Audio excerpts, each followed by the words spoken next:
Hello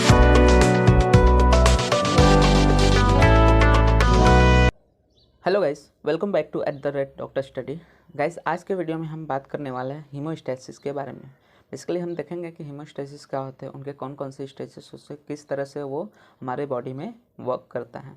ठीक है, तो बेसिकली हम अगर स्टार्ट करें तो सबसे पहले देखते हैं कि haemostasis is defined as the arrest और द स्टॉपेज ऑफ ब्लीडिंग। तो बेसिकली अरेस्ट और स्टॉपेज ऑफ द ब्लीडिंग को हम हीमोस्टैसिस कहते हैं। मतलब बॉडी में कहीं पे अगर ब्लीडिंग हो रही है तो उसके स्टॉपेज को हम लोग क्या बोलेंगे, हीमोस्टैसिस।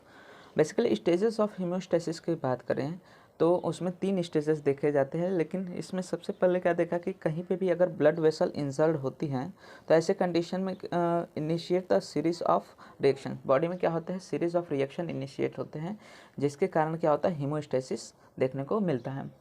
तो जो हीमोस्टैसिस है वो 3 स्टेजेस में अगर होता है। सबसे पहले वासो कंस्ट्रिक्शन देखने को मिलता है, दूसरा प्लेटलेट प्लग फॉर्मेशन देखने को मिलता है, और थर्ड जो स्टेप है उसमें कोआगुलेशन ऑफ ब्लड देखने को मिलता है। तो इस तरह हीमोस्टैसिस 3 स्टेजेस से होकर गुजरता है। तो सबसे पहले हम बात करेंगे वासो कंस्ट्रिक्शन के बारे में कि वासो कंस्ट्रिक्शन क्या होता है, कैसे वर्क करता है।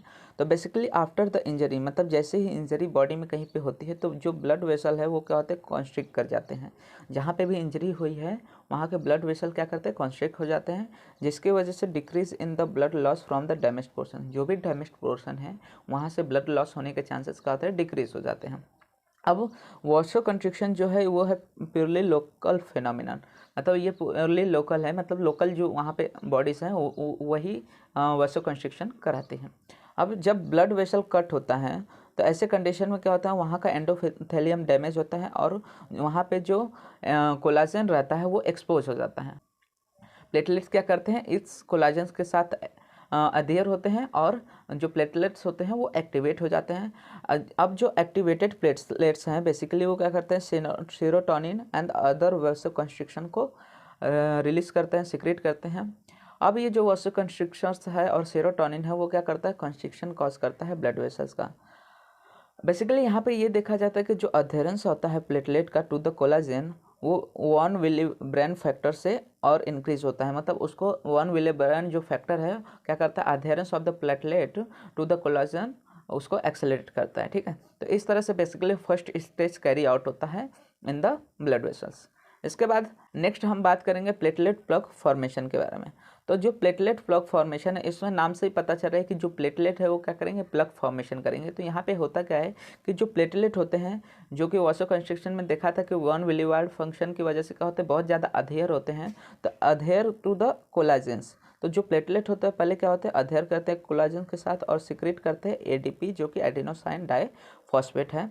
साथ ही साथ थ्रोम्बोक्सिन A2 को भी सिक्रेट करते हैं। अब यहाँ पे जो थ्रोम्बोक्सिन A2 है एंड जो एडीपी है वो क्या करेंगे, मोर एंड मोर प्लेटलेट्स को और अट्रैक्ट करते हैं, जिसको हम लोग कीमोटैक्सिस बोलते हैं। बेसिकली इसमें क्या होता है कि attraction of the platelet toward the injured part देखने को मिलता है, और अधेरेंस के बाद मतलब और ज़्यादा प्लेटलेट्स को एक्टिवेट करने लगते हैं। अट्रैक्ट करने के बाद क्या करेंगे, और जितने भी प्लेटलेट्स वहाँ पे आ रहे हैं उन सबको एक्टिवेट्स कर देते हैं।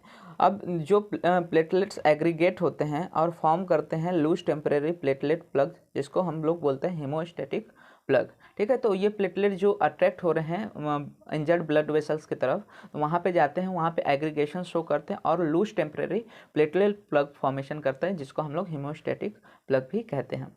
अब यहाँ पे हो क्या रहा है कि it closes the ruptured vessels and prevent the further blood loss. तो जो टेम्परेरी प्लेटलेट प्लग फॉर्मेशन है वो क्या करता है, रप्चर्ड ब्लड वेसल को क्लोज कर देता है, जिसकी वजह से वहाँ से फर्दर ब्लड लॉस रुक जाता है। अब यहाँ पे जो प्लेटलेट एग्रीगेशन है वो बेसिकली एक्सेलरेट होता है बाय द पैप फैक्टर, जिसको हम लोग प्लेटलेट एक्टिवेटिंग फैक्टर कहते हैं। नेक्स्ट जो आता है हीमोस्टेसिस में स्टेज वो होता है कोआगुलेशन ऑफ द ब्लड। अब इस प्रोसेस में क्या होता है कि जो फाइब्रिनोजेन होता है वो कन्वर्ट होता है फाइब्रिन में। तो जो फाइब्रिनोजेन है with the help of the thrombin convert हो जाता है फाइब्रिन में। अब जो फाइब्रिन थ्रेड है वो अटैच करता है to loose the platelets plug.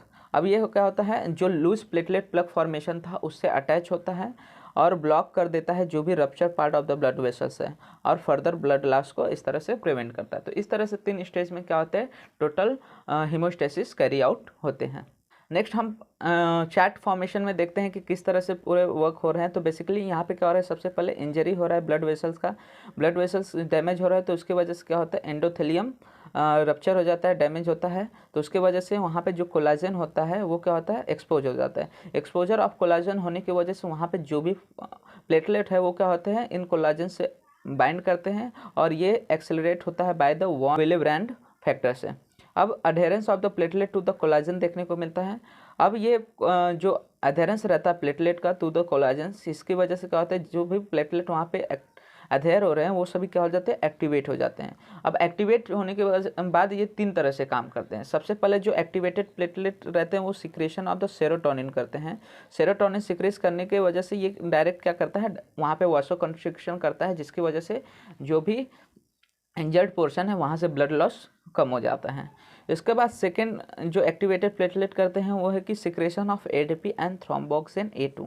जैसे ADP and thromboxane A2 release होता है तो उसको pap factor, platelet activating factor क्या करता है, और ज़्यादा एक्सेलरेट करता है और हमें एग्रीगेशन ऑफ द प्लेटलेट देखने को मिलता है। बेसिकली एडीपी और थ्रोम्बोक्सिन A2 कर क्या रहे थे, वो अट्रैक्ट कर रहे थे मोर number of platelets towards the injured portion. तो इसके वजह से एग्रीगेशन ऑफ द प्लेटलेट देखने को मिलता है। और लास्ट में प्लेटलेट प्लग फॉर्मेशन, जो कि ये टेम्परेरी रहता है, तो टेम्परेरी प्लेटलेट प्लग फॉर्मेशन देखने को मिलता है।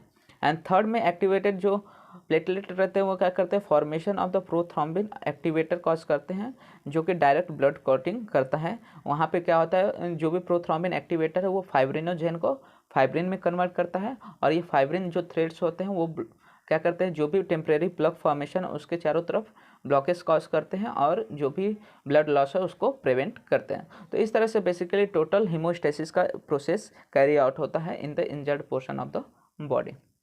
तो ये था हमारा टोटल हीमोस्टेसिस के बारे में। अगर आपको वीडियो अच्छा लगा तो वीडियो को लाइक कीजिए एंड चैनल को सब्सक्राइब कीजिए, जिससे आपको फर्दर वीडियो से रिलेटेड अपडेट्स मिलते रहे। साथ ही साथ आप हमारे टेलीग्राम एंड इंस्टाग्राम चैनल को भी फॉलो कर सकते हैं, वहाँ पे आपको डेली मटेरियल्स रिलेटेड अपडेट्स मिलते रहेंगे।